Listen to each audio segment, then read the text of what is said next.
They said a man would be waiting for her, but when the train screeched to a halt at Pine Ridge, Wyoming, no one called her name. Grace Whitmore stumbled down the iron steps, her boots hitting the platform harder than she meant them to. Her dress was torn at the hem, one sleeve ripped clean off, the white fabric smeared with dust and a thin streak of dried blood. Her parasol was gone, likely rolled under a seat somewhere miles behind her. Her hat had vanished too, trampled between the last carriage and a memory she couldn't shake no matter how hard she tried. It had happened barely an hour earlier. The train had slowed at a lonely junction, nothing but scrub grass and a water tower in sight. 3 men climbed aboard laughing, their breath sour with whiskey. One of them bumped into her seat on purpose. Another blocked the aisle. An older passenger tried to stand between them, his hands raised, but they shoved him back so hard he slammed into the bench. The conductor was nowhere nearby, maybe 2 cars up, maybe asleep. When one of them grabbed for her skirt, something in Grace snapped. She shoved him with every ounce of strength she had. At that exact moment, the train lurched forward, metal screaming against metal. The sudden jolt sent the man crashing into his seat. Grace grabbed her carpet bag and ran. A hand caught her arm. The slap burned, sharp and humiliating. Her sleeve tore with a sound she would hear again in her dreams. White fabric streaked with dirt, then blood where her skin broke. Most passengers looked away. Some stared at the floor. One woman pressed her lips together as if silence were a virtue. Grace broke free just as the whistle screamed again. She collapsed back into her seat shaking, breath coming in short, broken gasps, heart hammering like it wanted out of her chest. Now she stood alone on the platform, the hot summer wind stinging her face. The noon sun shimmered off the rails, making the whole world look unreal. She wanted to disappear, to fold herself into the heat and be done with it. Then a voice came from the shade. "You, Grace Whitmore." She turned. The man stood near a wooden post, tall and broad-shouldered, his stance easy but solid. He wore a weathered hat pulled low, shadowing eyes the color of storm clouds just before rain. A scar cut across one cheek, pale against sun-browned skin. His hands were rough, scarred by work, but there was something gentle in the way he held them still, as if he knew exactly how strong he was and chose restraint. "Colt Mallister," he said simply. He took one look at her torn dress and didn't ask a single question. He shrugged out of his coat and draped it over her shoulders. The wool was warm, heavy, smelled faintly of leather and tobacco. The gesture was quiet and unremarkable, yet it broke something inside her she hadn't realized was still holding. You're Colt," she whispered, unsure why the word felt strange on her tongue. He nodded once. "You came a long way for a man like me." "I came for a promise," she said, lifting her chin though her voice trembled. He studied her a moment longer, then motioned toward a wagon hitched nearby. "Let's get you off this platform."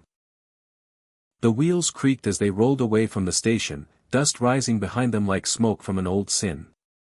Grace sat silent beside him, clutching his coat around her. Each mile carried her farther from fear, yet deeper into something she didn't understand. After a while, she asked softly, "Did you write all those letters?" Colt's hands tightened on the reins. "My brother did. Most of them. He passed last winter."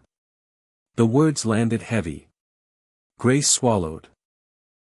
She had crossed the country for a ghost. The land opened wide around them, green and gold, stretching farther than she could imagine. Colt pointed once toward the horizon. "That's my place. Ain't much to look at, but she's mine." The ranch was smaller than she'd pictured.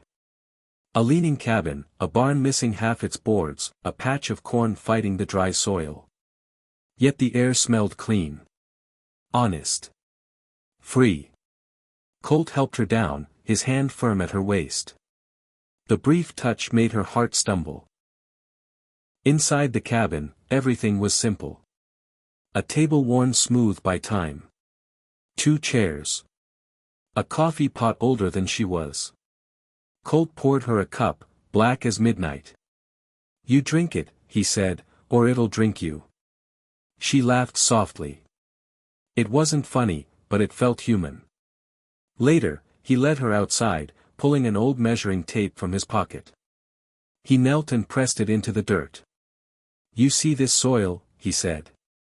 11 inches deep. That's the good stuff. The kind that'll feed us if we treat it right. Grace stared, heat rushing to her cheeks. The words tangled in her mind, meaning something she wasn't ready for. I came here for marriage, Mr. Mallister, she said quickly. Not that. Colt blinked, then let out a low, warm laugh. Lord, no, ma'am. I was talking about the land. He held up the tape measure with a grin. 11 inches of earth. Not me. Her fear broke into shaky laughter. For the first time since the train, hope slipped in where terror had lived. As the sun sank behind the hills, Colt spoke quietly. You stay, we build this together. You go, the ticket back is yours. Grace looked at the field glowing gold. 11 inches of earth. Maybe 11 inches of fate. That night, the wind howled like a memory trying to claw its way inside. Grace couldn't sleep. She listened to Colt pacing, noticed the limp in his step. Each movement sounded heavy, burdened. You always walk like that, she asked softly. Rodeo accident, he said. Bull tossed me in '93. Been paying rent to my limp ever since. The next morning she found him splitting wood, sunlight carving every line of his back. She looked away too late. You ever chop wood, city girl? He asked. No, she said, but I've broken hearts. He laughed, surprised, and the space between them felt lighter. Weeks passed. Grace learned to milk the cow, hang laundry against the Wyoming wind, cook beans that didn't taste like regret. She hummed while she worked, little tunes from Boston. Colt taught her to aim his rifle, standing close behind her, steady as stone. At night, her dreams returned. The train. The hands. Sometimes Colt would find her shaking by the fire and pour her coffee without a word. He never asked. He just stayed. One afternoon, she found him kneeling by a small wooden cross near the far fence. A tin locket hung from it, holding the faded smile of a boy.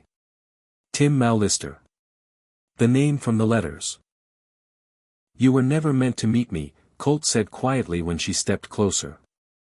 My brother wanted someone to believe in this place. In me. You lied, she whispered. I did, he said. But not for pity. The drought came hard and fast. The creek dried to mud. Neighbors dammed the water, claiming old debts. Colt's silence grew heavier. One night he said, this place kills everything I love. Grace stepped closer. Then let's fight. Lightning flickered far off. Trouble was coming. By late August, the land cracked open. Grace stood beside Colt digging trenches, dust in her throat, hope in her chest.